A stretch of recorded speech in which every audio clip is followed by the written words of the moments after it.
নমস্কার বন্ধুরা, তিয়াসাস রেসিপিতে সকলকে স্বাগত জানাই। আজ হাজির হয়েছি এক দারুণ স্বাদের পেঁয়াজ রসুন ছাড়া নিরামিষ এক পনিরের রেসিপি নিয়ে, পনির ইয়াখনি। আশা করি রেসিপিটা আপনাদের ভালো লাগবে। আসুন তাহলে দেখে নেওয়া যাক এই সম্পূর্ণ নিরামিষ পনিরের রেসিপিটা আমরা কিভাবে বানাই। পনির ইয়াখনি বানানোর জন্য এখানে আমি হোমমেড পনির নিয়েছি। এবার পনিরটাকে আমি একটু কিউব আকারে কেটে নিচ্ছি। প্রথমে দুধ থেকে ছানাটা কাটিয়ে নেওয়ার পর ভালো করে ছানাটা ধুয়ে নিয়ে একটা কাপড়ের সাহায্যে ছেঁকে তারপর কাপড়ের উপরে একটা ভারী কিছু চাপা দিয়ে পনিরটা আমি এইভাবে তৈরি করে নিয়েছি। পনিরটাকে ঠিক এরকম কিউব আকারে কেটে নিয়েছি। এখানে 200 গ্রাম মতো পনির নিয়েছি। এবার পনিরগুলোকে কিউব আকারে কেটে নিয়ে একটা বড় বাটির মধ্যে তুলে নিচ্ছি। এবার পনিরের মধ্যে দিয়ে দিচ্ছি 1 চামচ ধনে গুঁড়ো, 1 চামচ জিরে গুঁড়ো, হাফ চামচ দিয়ে দিচ্ছি গোলমরিচের গুঁড়ো, 1 চামচ কাশ্মীরি লঙ্কার গুঁড়ো, স্বাদ মতো নুন আর 1 চা চামচ সাদা তেল দিয়ে পনিরের সঙ্গে সমস্ত মশলাটাকে ভালো করে মিশিয়ে নিচ্ছি। তারপর ম্যারিনেট করা পনিরটাকে এইভাবে 5 মিনিট রেস্টে রেখে দিতে হবে। ওদিকে পনিরটা রেস্টে থাকতে থাকতে এদিকে একটা মিক্সিং জারের মধ্যে দইয়ের মিশ্রণ তৈরি করে নিচ্ছি। মিক্সিং জারের মধ্যে নিয়ে নিচ্ছি 2 টেবিল চামচ টক দই, একটা কুচিয়ে নেওয়া টমেটো, 1.5 ইঞ্চ মতো আদা কুচিয়ে দিচ্ছি, দিয়ে দিচ্ছি একটা কাঁচা লঙ্কা। আপনারা আপনাদের ইচ্ছা মতো ঝালটা দিয়ে নেবেন। এবার এর মধ্যে দিয়ে দিচ্ছি 1 চামচ মৌরি গুঁড়ো আর 1/4 চামচ দিয়ে দিচ্ছি জয়িত্রী ও জায়ফলের গুঁড়ো। এবার সব কিছু দিয়ে এরকম একটা মিহি পেস্ট তৈরি করে নিয়েছি। এবার রান্নাটা করার জন্য ফ্রাই প্যান গরম করে দিয়ে দিচ্ছি 1 টেবিল চামচ সাদা তেল আর সঙ্গে দিয়ে দিচ্ছি 1 চামচ গাওয়া ঘি। এবার ঘিটা মেল্ট হয়ে গেলে এর মধ্যে দিয়ে দিচ্ছি 5 মিনিট ম্যারিনেট করে রাখা পনিরগুলো।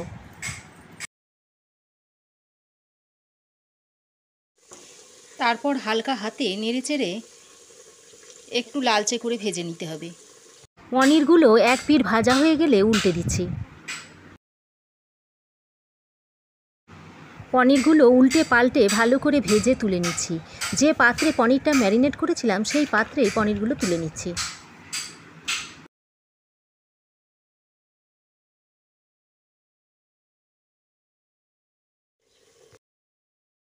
এবার ওই তেল ও ঘিয়ের মধ্যে দিয়ে দিচ্ছি হাফ চামচ গোটা জিরে, দিয়ে দিচ্ছি 1 টুকরো ফাটিয়ে নেওয়া এলাচ, 3-4টে লবঙ্গ দিয়ে দিচ্ছি আর দারচিনি দিয়ে দিচ্ছি 2 টুকরো আর 6-7টা মতো গোটা গোলমরিচ দিয়ে দিচ্ছি।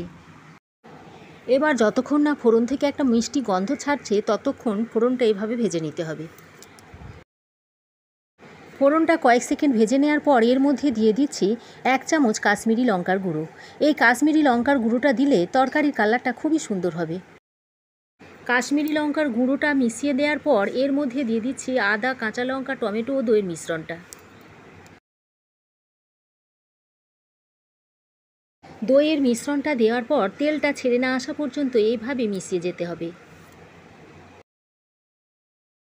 এবার মিক্সি ধোয়া জলটা দিয়ে তারপর আবারও ভালো করে মিশিয়ে নিতে হবে।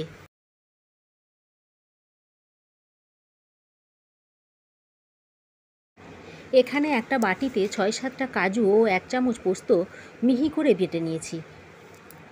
সেটা এখন এই দইয়ের মিশ্রণের মধ্যে দিয়ে দিচ্ছি। তারপর এটাকে দইয়ের মিশ্রণের সঙ্গে খুব ভালো করে মিশিয়ে নিচ্ছি। আবারও বাটি ধোয়া জলটা দিয়ে মিশ্রণটাকে খুব ভালো করে কষিয়ে নিতে হবে। যতক্ষণ না মিশ্রণ থেকে তেলটা রিলিজ না হচ্ছে ততক্ষণ মিশ্রণটা এইভাবে মিশিয়ে নিতে হবে। মশলাটা বেশ খানিকক্ষণ কষিয়ে নেওয়ার পর এর মধ্যে দিয়ে দিচ্ছি হাফ চামচ মতো চিনি, 1/4 চামচ দিয়ে দিচ্ছি ধনে গুঁড়ো আর 1/4 চামচ দিয়ে দিচ্ছি জিরে গুঁড়ো আর সামান্য একটু গরম মশলার গুঁড়ো দিয়ে মশলাগুলোকে আরও একবার ভালো করে মিশিয়ে নিচ্ছি। এবার মশলা থেকে তেল ছেড়ে এলে এর মধ্যে পরিমাণ মতো গরম জল অ্যাড করে দিচ্ছি। তারপর জলটা মশলার সঙ্গে ভালো করে মিশিয়ে দিচ্ছি। মশলার সঙ্গে জলটা ভালো করে মিশিয়ে নেওয়া হয়ে গেলে এবার গ্রেভিটা যখন দেখবেন ফুটতে শুরু করেছে সেই পর্যায়ে ভেজে রাখা পনিরগুলো দিয়ে দেবেন।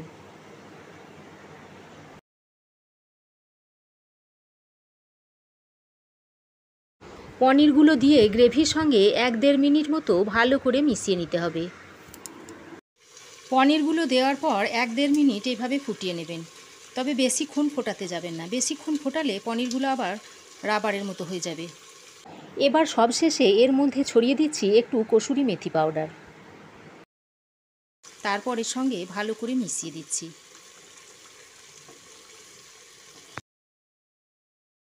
দেখুন আমাদের পনির ইয়াখনি এখন সার্ভ করার জন্য রেডি। এবার ঢাকা দিয়ে 4-5 মিনিট স্ট্যান্ডিং টাইমে রাখার পর সার্ভ করে দেব। তো ফ্রেন্ডস, আমার এই ইয়াখনি পনির রেসিপি আপনাদের কেমন লাগলো অবশ্যই জানাবেন। আশা করি রেসিপিটা আপনাদের ভালো লেগেছে। ভালো লাগলে একটা লাইক, শেয়ার ও কমেন্ট করতে ভুলবেন না। পাশে থাকা বেল আইকনটা অবশ্যই প্রেস করবেন। আর আমার চ্যানেলে নতুন বন্ধু হয়ে থাকলে প্লিজ চ্যানেলটা সাবস্ক্রাইব করার অনুরোধ রইল। আজ এ পর্যন্তই। আবার দেখা হবে নতুন কোনো রেসিপি নিয়ে নেক্সট এপিসোডে। সে পর্যন্ত ভালো থাকবেন, সুস্থ থাকবেন। ধন্যবাদ।